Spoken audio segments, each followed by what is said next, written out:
Hey guys, how's it going? This is GundamLegacyExtreme, here to do I guess it's not really a review, more of a custom color showcase. Going by the picture that's that I have right now, as you can see, the custom is of the 1144 High Grade Build Fighter Series Wing Gundam Zero Hono. And now, removing the picture, as you can see, here we have my custom. This is my first ever custom that I've completed using my airbrush. And this is what I like to call the Wing Zero Kori. Kori, because in Japan, for the Wing Gundam Zero Hono, Hono is Japanese for fire or flame. So with this color scheme, I have redesigned it. I've redesigned it with. I chose Kori. Kori being Japanese for ice. So this is the Wing Zero Ice. Unfortunately, I'm not good with customizing designs, so I couldn't really change some of the fire motif, like with the way the like the way the wings look like flames. But I think I did a pretty good job. Again, this being my first time really futzing around with the airbrush, there are some, as you can see right here, mistakes. But overall, I did pretty well. There were a lot of issues that I had to deal with that I will get into as I progress with this video. But before I get any further into details, let me go over what colors I used. Most of the stuff was custom blends. The light blue and the navy blue, because this isn't black. Anything dark on here isn't black, it's actually navy blue. I had to do custom blends. I used this right here, the Createx airbrush colors, opaque. This is what I got. This is the color I got with my airbrush. It is opaque blue, 2 fluid ounces. And to get the light blue, I blended it together with the white color, the opaque white color that came with the same set of the same company. And to get the navy blue, I blended it together with the black of the same company. I primed them with 2 different types of primers, and this is where my mistake number 1 happened. All the white.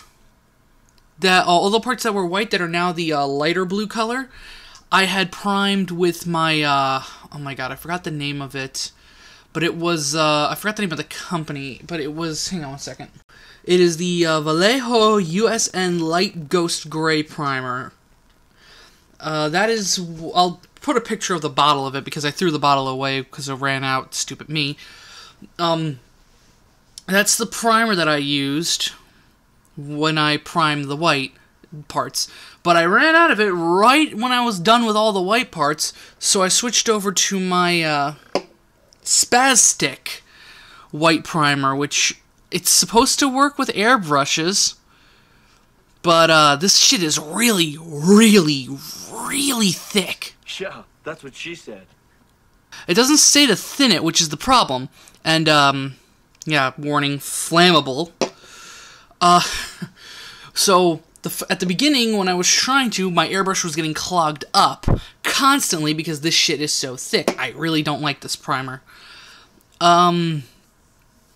So, that's why some of these parts look really weird, like, some of the wings and the clear parts. Those got messed up because of how thick the primer was. That was day 1. Day 2, after I did thin it out, to prime the rest of the parts that needed to be primed, everything went swimmingly. So yeah, if you're looking for primer, don't ever get Spastics. I really don't like that. I'm going to be getting a new primer real soon. And then for the clear parts, I sprayed over that with this Artist Loft Metallic Blue. This shit, just so you know, if you're gonna ever airbrush with this stuff, you really do need to thin this out. This is goo, pretty much, the equivalent. And this is metallic blue, by the way. But, so yeah, just For the record, if you're ever going to prime with Artist Loft paints, thin it out really well. I've learned actually that through this experiences, I've learned I've learned a lot of stuff, but the biggest thing that I've learned is yeah, prime with if you're going to thin paint out and you don't have actual paint thinner in your house, Windex makes a great paint thinner. So yeah, that's that. And then last but not least, for the, because you probably can see it on the search eye, but you can't see it anywhere else. Let's see if I can zoom this in better. You can see a little bit. For the side vents right here, the search eye, the forehead camera, and the eyes and the back of the head camera, I hand brushed those. I used Tester's metallic silver. Metallic purple. Onto his accessories real quick as well. I did paint his shield, which, oops, as you can see on this side, I didn't paint the underside of that. Because mostly you're never going to see the underside, because I typically don't actually peg it onto his arm. I always keep it pegged directly onto his back, like so, if I can just position him right to get it on there. So you're never going to see it anyway unless you catch it at the right angle. And he does still have his beam rifle, but I didn't paint that, mostly because I don't plan to use it at all on him. If I keep him on the wings for now, just so that I don't lose it in the future. And all I have to do is just paint this. Paint this part the metallic blue, like I have everything else. Now, as some of you may know, I didn't paint the joints. As I said, I ran out of my primer, and I was not using this stuff on it. So I didn't paint the joints in the end. So there's that.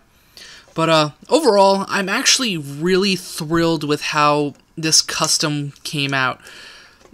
This is there are some issues still, like if you can see in certain spots the paint has worn off a little bit, even though I did top coat it. So I'm a little bummed that that's happening in certain areas. But this is my, like I said, like I've been saying, this is my first major airbrush that I've ever done. So I'm expecting issues like that to happen. Overall, though, like I said, I am really proud of what happened, of how this came out. And I will definitely, once I get the opportunity to, the time to, and everything else, I'm going to airbrush a lot more of my kits. So, yeah, let me just end this off by getting him into the pose I typically enjoy to have him in on my display.